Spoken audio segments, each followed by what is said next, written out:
मित्रों, आज का दिन गांव की उसे गली में कुछ अलग ही था। दीदी के घर का माहौल एकदम चुपचाप और सामान्य था, लेकिन अचानक खबर मिली कि दीदी की विदेश शहर में रहने वाली नानी जी घर आने वाली है। नानी जी कई सालों से शहर में रहती थी और गांव में आने का मौका बहुत कम मिलता था। नानी जी के आने की खुशी तो सबको थी, लेकिन साथ ही एक समस्या ने दीदी को गहरी सोच में डाल दिया। समस्या यह थी कि दीदी के घर में बेड नहीं था। गाँव में ज्यादातर लोग चारपाई पर सोना पसंद करते हैं, लेकिन नानी की आदत शहर जैसी थी। वहाँ हर कमरे में बेड, गद्दा और तकिया रखी रहती थी। नानी जी को चारपाई जमीन पर सोने बिल्कुल पसंद नहीं आता। दीदी सोच में पड़ गई, अब क्या क्या जाए, हमारे पास तो पैसे भी नहीं है। हम जल्दी से नया बेड खरीद कर लिया है। नानी जी इतने दिनों में घर आ रही है, नानी जी को तकलीफ नहीं हो जाए, इतने सालों बाद आई है और अगर नींद नहीं पूरी हुई तो गांव के बारे में उनका क्या ख्याल बनेगा। दीदी का मन बार बार बेचैन हो रहा था। तभी अचानक उनके मन में एक विचार आया। उन्होंने सोचा, क्यों ना अपने ही हाथों से कोई बेड बना दूं। घर में तो कई पुराने सामान रखे हुए हैं, जिन्हें जोड़कर कुछ नया तैयार किया जा सकता है। और यही सोचकर दीदी धीरे धीरे स्टोर रूम की ओर बड़ी रहीम स्टोर रूम में ही दाखिल होते ही उन्हें पुरानी चीजों का अंबर दिखाई दिया। वहाँ कार्डबोर्ड के बड़े बड़े टुकड़े रखे थे, अखबार के देर के छोटी छोटी चारपाई पड़ी थी, पुराने कपड़े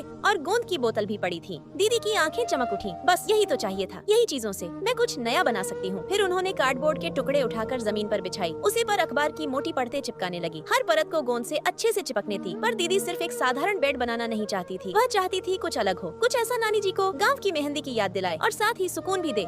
तभी उनके मन में आया, क्यों ना इस पक्षी वाला बेड बनाया जाए। दीदी ने पुराने कागज निकले और उनसे छोटे छोटे गोल बनाए। उन गोलों को बेड की सीटों पर चिपकने लगी। फिर उसके ऊपर से कार्डबोर्ड के छोटे छोटे पंख की तरह काटकर उसे गोंद से चिपकने लगी। दीदी ने सीरियन ऐसा बनाया जैसे कि घर में बैठा एक पक्षी लग रहा था। छोटी और दीदी काम में इतनी व्यस्त थी कि पता नहीं चला कब सुबह से शाम हो गई। तो अब कुछ ही पल के बाद एक सुंदर पक्षी वाला बेड तैयार होने वाला है। लेकिन उसे देखने से पहले रुक जा बच्चे, तू मुझे इग्नोर मत कर, मैं तुझे शराब देती हूँ। आज शाम 8 बजे तेरी माँ मर जाएगी। अगर तू अपनी माँ को बचाना चाहता है, इस लड़की की वीडियो को सब्सक्राइब करके लाइक कर दे और कमेंट बॉक्स में बताओ कैसे। बेड लगा तो लास्ट में शानदार पक्षी वाला बेड बनकर तैयार है।